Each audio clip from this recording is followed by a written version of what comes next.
ওয়ালাইকুম রহমতুল্লাহ। প্রিয় দর্শক, বলেছিলাম বনি ইসরায়েলের সেই গাভী নিয়ে আপনাদেরকে কোরআন থেকে আমি কাহিনীটা শোনাবো। চলুন শোনা যাক।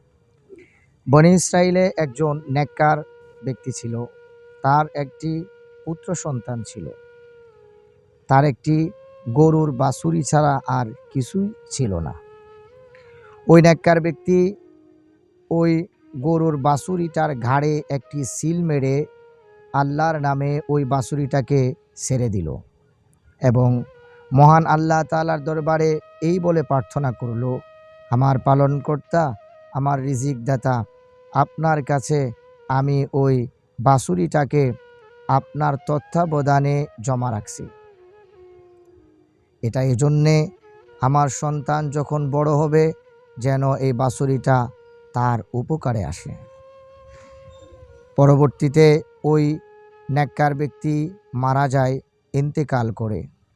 প্রিয় দর্শক, মহান আল্লাহ তাআলার অসীম কুদরতে, আল্লাহর হেফাজতে, রক্ষণাবেক্ষণে ছেড়ে দেওয়া ওই বাছুরিটি জঙ্গলে লালিত পালিত হতে থাকে। সুবহানাল্লাহি ওয়া বিহামদিহি। প্রিয় দর্শক, মহান আল্লাহ তাআলা নিজ কুদরতে ওই বাছুরিটাকে জঙ্গলে রক্ষণাবেক্ষণ করেন। সন্তান যখন বয়সপ্রাপ্ত হলো, আল্লাহর অশেষ রহমতে সে নেককার, পরেজগার এবং বিশেষ করে সে মায়ের অনুগত হলো। সন্তান বয়সপ্রাপ্ত হওয়ার পরে মা সন্তানকে ডেকে বলল, বাবা, তোমার বাবা ছিল একজন নেককার মানুষ। তোমার বাবা তুমি বড় হওয়ার পরে যেন খরচ করতে পারো এই উদ্দেশ্যে একটি গাভী আল্লাহ তাআলার রক্ষণাবেক্ষণে জঙ্গলে ছেড়ে দিয়ে আসছিল। যাও, ওই গাভীটা নিয়ে আসো। সন্তান মায়ের কথা শুনে জঙ্গলের উদ্দেশ্যে গেল এবং ওইখানে গিয়ে আল্লাহ তাআলার হুকুমে গাভীটাকে ডাক দিল এবং গাভীটি তার কাছে চলে আসলো। সে গাভীটি নিয়ে মায়ের কাছে আসলেন এবং মায়ের কাছে গাভীটি অর্পণ করলেন। মা বলল, বাবা, গাভীটি নিয়ে বাজারে যাও এবং 3 দিরহামের বিনিময়ে তুমি গাভীটি বিক্রয় করে দাও এবং বিক্রয় করার পূর্বে আমার অনুমতি নেবে। প্রিয় দর্শক, সন্তান গাভীটি নিয়ে বাজারে গেল। ইতোমধ্যেই মহান আল্লাহ তাআলা আল্লাহর পক্ষ থেকে একটি ফেরেশতা ওই বাজারে খরিদ্দার রূপে পাঠিয়ে দিলেন। সুবহানাল্লাহি ওয়া বিহামদিহি। সন্তানের কাছে আল্লাহর ফেরেশতা গিয়ে বললেন, আমি গাভীটি ক্রয় করতে চাই, তবে শর্ত হলো আমি 3 দিনারে নয়, আমি 6 দিনারে এই গাভীটি ক্রয় করতে চাই। কিন্তু ফেরেশতা বললেন, আমি গাভীটি 6 দিরহামে ক্রয় করব ঠিকই, কিন্তু তোমার মায়ের অনুমতি নিতে পারবে না। সন্তান বললে, এটা কোনোভাবেই সম্ভব নয়, আমার মা বলেছেন মার অনুমতি নিতে হবে। সে পুনরায় বাড়িতে আসলো, মার কাছে পুরো ঘটনা খুলে বলল। মা বলল, ঠিক আছে, 6 দিনারে তুমি বিক্রয় করে দাও। পুনরায় যখন বাজারে আসলো, ওই আল্লাহর প্রেরিত ফেরেশতা বললেন, না, আমি 6 দিনারে এটি আর ক্রয় করব না, আমি তোমার এই গাভীটির মূল্য 12 দিনার দিতে চাই, আমি 12 দিনারে এই গাভীটি তোমার কাছ থেকে ক্রয় করব। সন্তানকে পুনরায় ফেরেশতা শর্ত দিল, মাকে বলা যাবে না। সন্তান বলল, না, আমি মায়ের অনুমতি ছাড়া আপনাকে গাভীটি দিতে পারবো না। প্রিয় দর্শক, পুনরায় যখন মায়ের কাছে সন্তান ঘটনা খুলে বলল, মা বলল, নিশ্চয়ই ইনি আল্লাহর কোনো প্রেরিত ফেরেশতা হবেন।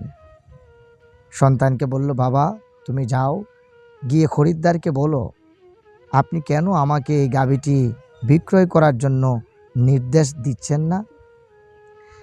বরাবর যখন সন্তান গিয়ে আল্লাহর প্রেরিত ফেরেশতাকে বললেন, আপনি কি আমাকে এই গাভীটি বিক্রয় করার জন্য নির্দেশ দিবেন না?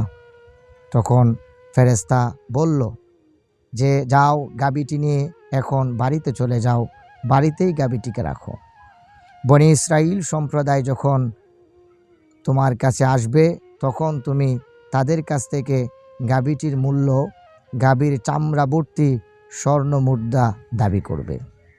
প্রিয় দর্শক, বনি ইসরাইল সম্প্রদায় এদিকে মূসা আলাইহিস সালাতু ওয়াস সালামকে একের পর এক প্রশ্ন জুড়ে দিচ্ছিল, গাভীটির রং কেমন হবে, কোন কালার হবে, আল্লাহকে প্রশ্ন করুন, ইত্যাদি ইত্যাদি। তারা যেন এমন কালার চাচ্ছিল যেন এমন কোনো গাভী অস্তিত্বই না থাকে। আল্লাহর কুদরতে তখনকার সময় ওই একটা গাভী ছিল। বনী ইসরাইল অনুসন্ধান করতে করতে এই ছেলের বাড়িতে চলে আসে এবং ওই গাভীটি দাবি করে।